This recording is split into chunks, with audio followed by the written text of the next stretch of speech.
2 months, we more than doubled the revenue of what it had before by just adding a few more sustainable customers who were willing to pay us more than $5 a month to use the service. And this is really something we've find that this is the market we're going to focus on. Not the tiny enterprises, but not the consumer either. We call this the Fortune 5 million. There's a ton of companies out there in the Fortune 5 million who have a lot of problems who are not currently being addressed. Either because people are too busy trying to figure out how we can get everybody to watch a funny video on the internet next week, or about doing that enterprise play where your customers are paying you hundreds of thousands of dollars a month. There's a huge untapped market here in the Fortune 5 million. Now, kind of the problem with all of this, and kind of the problem with attacking the Fortune 5 million, is this notion that if you're doing so, you're making a lifestyle business. You're making a small mom and pop store, and you're just going to be those two old folks behind the counter counting the pennies, and that's kind of the life. And people look at you, yeah, that's nice. So you have a few customers. That's good for you. And I think that's, well, in the great words of Eric Cartman, that's bull crap. I mean, it's really not that notion that either you're going to be this sad mom and pop store counting the pennies, or you're going to be this billion-dollar company. There's a lot of room in between of just enjoying life. I'm glad that Paul brought up the example of Craigslist, because I think Craigslist is actually, in that definition of lifestyle business, fits it very, very well. Being able to run your own business without taking VC money, without taking all of these things that put you on a certain trajectory, can be really, really satisfying. Calling your own shots, running at your own pace, that's pretty great. Once you get to that point of, well, the financials are fine. If you're making $1 million a year, you're doing pretty all right. You're doing better than most other people out there. And once you got that aspect of your life taken care of, there's a whole lot of other things that start mattering a ton more. Like not being in freaking meetings all day. Like not being told what to do by other people. Being able to set your own pace, calling your own shots, is immensely powerful motivator for just enjoying your life. Craig Newmark has a great quote in this, in an article I read. He said, "We both know some people who own more than $1 million and they don't seem any happier." I think that's exactly how the money game is. Once you reach a certain point, everything beyond that is really just not that important. And you kind of pick different ways to get there. If you're going for that $1 billion slot, you're giving up a ton of things that I don't think most people are considering. He has another great quote of, finding a good cause is incredibly hard and time-consuming. So if you can find a good cause in just a business making $1 million a year that you enjoy actually working on, why would you want to give that up? What's this overseller's intent of flipping your business? What are all the people who are saying, I just want to build a business and enjoy it over the next 20 years? Most of the startup people I'm talking to seem so narrowly focused on, we got to pump it up and then we got to sell out and then we'll live the good life. I'm not so sure that that life that awaits you after selling your startup is the good life. I've talked to more than a fair share of company founders who've done exactly that. I have one particularly sorry tale of a guy who was doing technology. I was talking to him about his laptop, and he was saying, yeah, I'm probably going to get a PC next time because it runs Outlook real good, and all I do these days anyway is schedule meetings. What?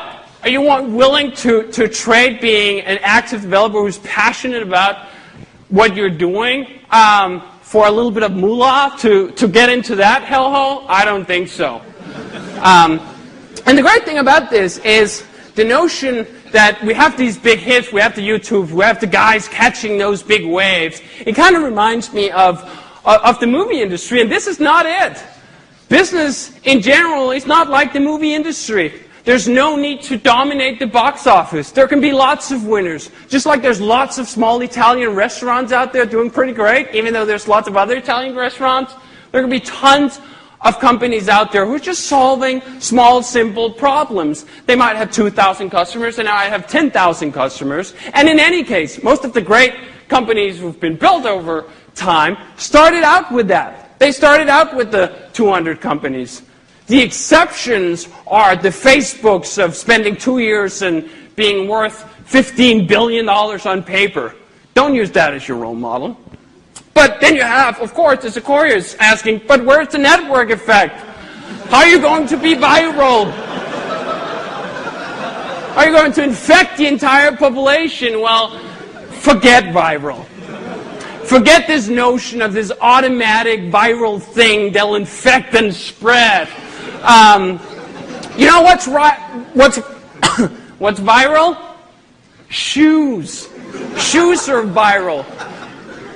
When you buy them from Zappos at 10 o'clock in the evening, you get an email 15 minutes later saying, you're such a swell customer, we're going to put you on expedited delivery, you're going to have it tomorrow morning.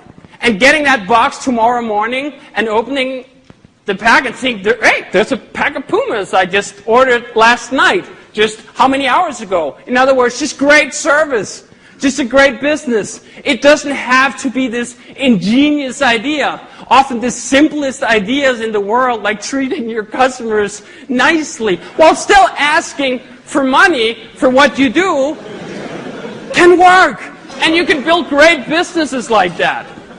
So, how do you get started doing that? Well, I think people are attacking, again, this totally loop-sided. A lot of startup companies are thinking, like, how can I ram out the gates? I have so little time. This is this magical market moment. If I don't launch within 3 months, we're going to be toast. Zappos are selling fucking shoes. People were selling shoes before that. And yet somehow they're a great business today because they're just selling shoes better than the other guys. You can do that. So, how do we get started? Basecamp was the first product we built at 37 Signals. And we developed it with a team of 3 people who were doing other stuff. I was attending college, doing some consulting on the side. 37 Signals was a design business, having clients on the side. So we didn't have a whole lot of time to do it. It was a side business. A side business is really not that bad. Having a limited amount of time every day to work on something, or even just having a few days a week to work on something, really focuses your energy. I was actually doing contracting with 37 Signals at the time. I had 10 hours per week to develop Basecamp. Not 10 hours per day, 10 hours per week. That was the bill I would send to 37 Signals. When you have 10 hours per week, those really matter. You can't screw around with 10 hours. Then nothing gets done that week. Having less time is really a huge benefit to most people. Because if you have all the time in the world, you're probably going to yank it off anyway, and it's not going to be really, well, yank it off in the business sense of the word.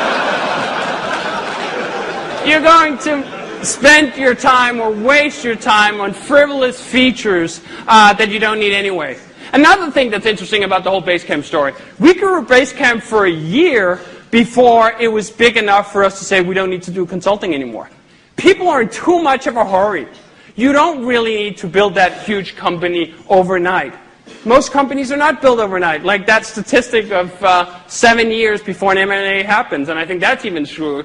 I think most businesses take even longer to become great businesses. So don't be in such a freaking hurry. Another thing, of course, just as have one technical bit in here, we ran on a single server for the entire first year. The great thing when you're charging money for what you do is that scaling problems rule. Because scaling problems mean that you have more people paying you, and then dealing with those issues, not a big deal.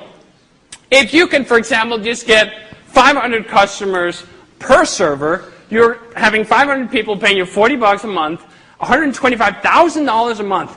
Do you care what that server costs? It can be the most expensive server in the world, and it wouldn't matter. Now, finally, take it easy. This whole startup thing, this whole rush thing, you're thinking about it as, I'm going to put in all this work right now, and then I can just coast away from there. It's never going to get less work. The amount of work we did in the beginning was, in some ways, it's just going to get more work. So if you set up your practices right now of working 14-hour days and 7 days a week, you're just going to be stuck in that freaking treadmill for the rest of your time on this. The patterns you set, the practices you choose to adopt when you're a startup will stick with you.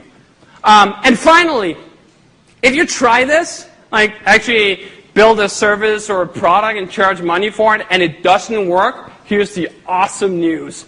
You can just blame it on us and save your ego like that. This is a foolproof plan. You can always get TechCrunch to write up that 37 signals drove you to the debt pool for charging money for your stuff. Thank you very much.